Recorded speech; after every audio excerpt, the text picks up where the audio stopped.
Messieurs, so there's this fair which is incredible, where there's so many unique work of art, and I would like to know how you prepare your booth before coming to Tefaf Maastricht. I mean, Tefaf Maastricht, we say, is the greatest art fair in the world. Yeah. And we put a lot of preparation in.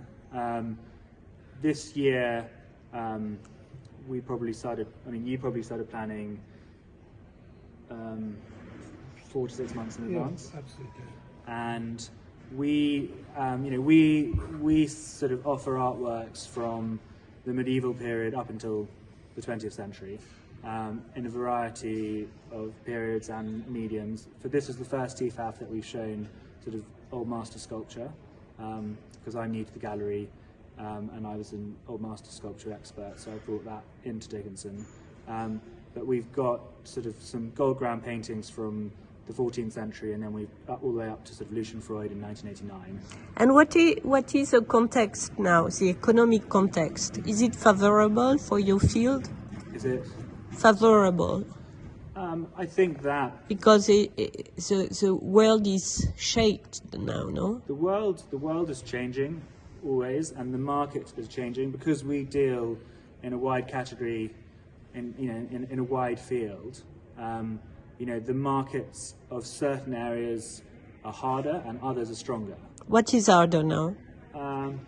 I would say the middle ground for Old Master paintings is harder than it used to be. The top quality, which is where we try to sit, is stronger than it has been. People are just much more selective. They want to buy cross-category, and they want to buy masterpieces in the field in great condition, which is what we try to bring to Tefaf. And you have brought a Van Dyke. We brought a Van Dyke that you rediscovered. Yes. Last year. Yeah. But it was not considered as a Van Dyke before. It wasn't known as a Van Dyke before, but it was very doubted. It was a very small sale in France. Ah. Where in France, you remember? Well, I can't remember where it came from. The sale was in Paris. Ah, okay. Yeah. And so you cleaned it. Yeah, so we had a conservator look at it, and it was relined. And actually, when it was relined, we found that on the tacking edges of the painting, in the past they'd been folded. Some of Van Dyke's original canvas had been folded over.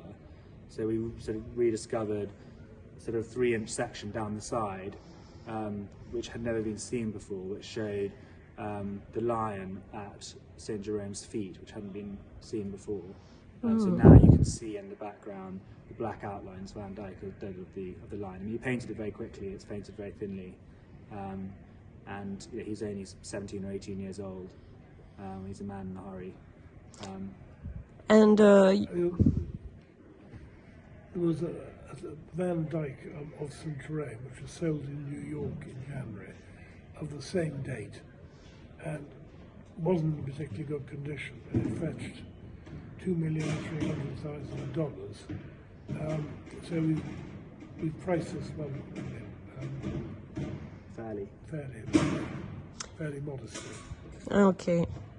And you have also a fantastic drawing of Lucian Freud, in fact, which looked like the guy in a way. Yeah. I mean, Freud was obviously, extremely influenced by the great masters of the past, by Van Dyke. We've hung the Freud charcoal drawing next to the Van Dyke because he was so inspired by Van Dyke, and he used to regularly come to the National Gallery in London and look and consider Van Dyke. As you say, he was very interested in Dyke as well as an artist, and you can see all these influences in that drawing. And it's a very large scale, beautifully high quality, but also very typical of his sort of late work. And you have also a very surprising portrait of a singer.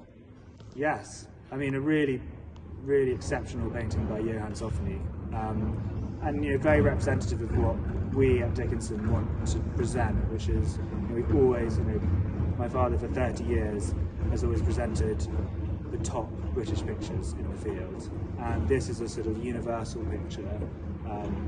It's a picture of a man who is a beggar pretending to be an aristocrat, on stage in a London theatre, and it's just a fabulous picture. Merci, messieurs. Thank you.